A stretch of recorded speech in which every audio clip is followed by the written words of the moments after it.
안녕하세요, 달 감독입니다. 오늘은 제 처음으로 내가 찍어야 하는데 온 가족이 여행을 갑니다. 베트남 없잖아. 나트랑으로 해서 달라스로 가는데 저희는 7시 35분. 네, 7시 35분이다 보니까 지금 화면에 있는 시간이 한 4시쯤 됐고요. 그래서 한 5시 반 정도 됐고, 이거는 어머니가 대충 이제 주먹밥 같은 거 준비해 주셔가지고 가족들끼리 앉아서 먹었습니다. 그리고 오랜만에 이제 면세점 구역에 들어와가지고 게이트 앞으로 갔습니다. 면세점에서 딱히 살 것도 없고 돈도 없고, 모처럼 이제 비행기를 타고 이륙을 하는데, 이것도 오랜만에 이것도 찍으니까 감이 또 새롭더라고요. 비행기를 안 탄 지 벌써 한 4년 정도는 된 것 같은데, 저 애들 같은 경우는 되게 이제 처음 하는 경험이라 이 창틀에 바짝 붙어가지고 신나하더라고요. 잠깐 함께 보시죠.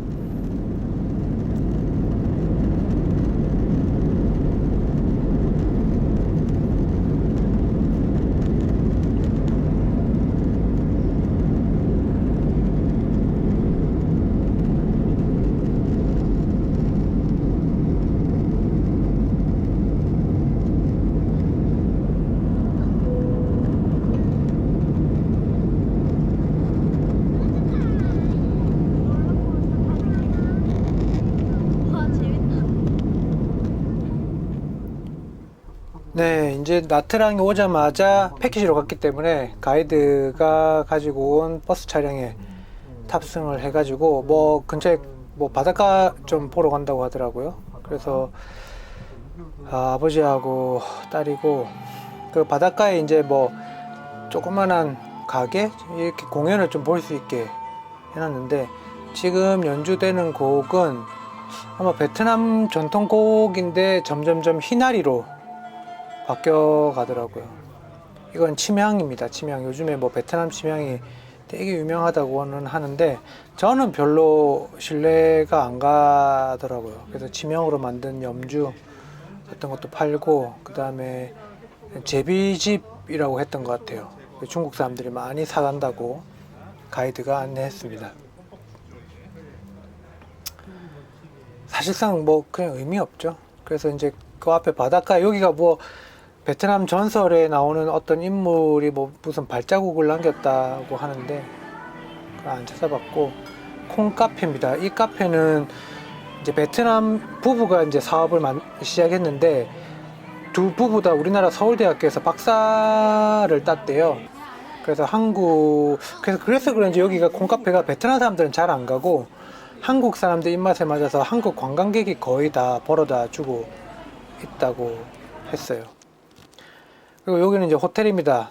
나트랑에 있는 호텔인데 5성급 호텔이라고 되어 있어요. 그리고 저는 뭐 항상 여행 다닐 때 유스호스텔이나 뭐 에어비앤비나 이렇게 좀 고생하는 여행들만 다녀가지고, 그리고 뭐 한국에서 5성급 호텔에서 자본 적이 없어서 괜찮았습니다.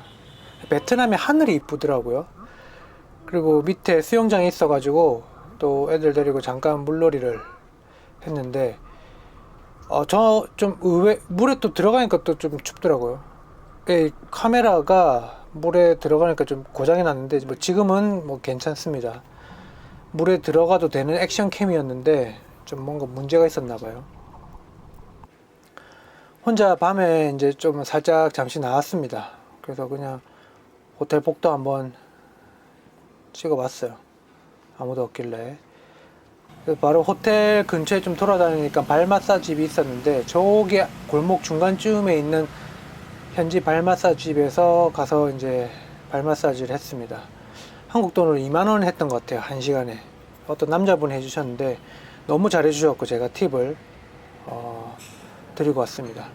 다음날 이제 그 호텔 조식인데요, 뭐 똑같죠? 저 호텔 조식 뷔페인데 다만 이제 동남아시아다 보니까 신선한 과일을 마음껏 먹을 수 있다는 게 너무 좋았습니다. 그래서 처음 보는 과일도 많이 먹었고, 근데 전체적으로는 조금 뭐 우리나라 호텔에 비해서는 뭐 좀 허전하긴 했습니다. 그리고 밥을 먹고 소화시킬 겸 호텔 주변을 그냥 이렇게 이제 어머니하고 걸어 다녔는데, 옛 소련 건물들이 여전히 좀 보였고요. 그 다음에 나트랑도 더워가지고 오전에랑 저녁만 이렇게 이제 장사를 한다고 하는 가게가 많다고 해요. 더워서. 한낮에는 문을 닫는 가게가 많았습니다. 나트랑은 우리나라 따지면 한 포항 정도 되는 한 다섯 번째 도시 정도 되는 소도시라고 하고, 지금은 바닷가가 멋지죠. 그래서 이 바닷가가 유럽 사람들이 보면 그렇게 환장한다고 하네요. 공원 조성도 잘 돼 있기도 했고, 시내랑 바닷가랑 완전히 분위기가 다릅니다. 근데 여기는 포나카와 사원이라고 역사가 한 1000년 정도 됐다고 해요. 그래서 일반 절이랑 다르고 약간 느낌이 기존의 다른 뭐 캄보디아나 다른 동남아에 있는 사원, 불교 사원입니다 라고 비슷했고, 춤은 부채춤이랑 비슷하죠. 여기는 이제 중식을 먹으러 왔습니다. 베트남 이제 중식인데 중국식 같은 느낌이에요. 볶음밥, 공심채, 이제 모닝글로리죠. 공심채에 같이 얹어서 볶음밥이랑 새우랑 튀김이랑 먹었습니다. 음식은 저는 다 입맛에 잘 맞았어요. 가이드가 알아서 잘 데리고 갔겠죠. 그 다음에 달랏이라는 곳으로 이제 이동을 하게 되는데, 달랏은 좀 고산지대인데 굉장히 기후가 좋은 휴양지입니다. 1년 내내 16도에서 25도로 오르락내리락 하는 곳이고, 여기는 크레이지 하우스라고 60년도 중반에 달랏 공안 최고 간부의 딸이 러시아 이제 당신 소련에 이제 건축을 전공하고 와서 고향 땅에 이제 이런 거를 자기 상상 속의 어떤 이미지들을 이렇게 건축물로 만들었다고 해요. 이게 다 시멘트입니다. 시멘트로 해가지고 색칠을 한 건데, 저는 사실 그런 생각을 했어요. 소련까지 당시에 최고 선진국까지 가서 건축을 전공했는데, 이런 좀 치주한, 그러니까 좀 유치한, 뭐 죄송하긴 한데, 요거 이제 당시 이제 뭐 현장의 모습들, 갓 개장했을 때 모습들이랑 설계 도면 같은 거를 이렇게 전시를 해놨고요.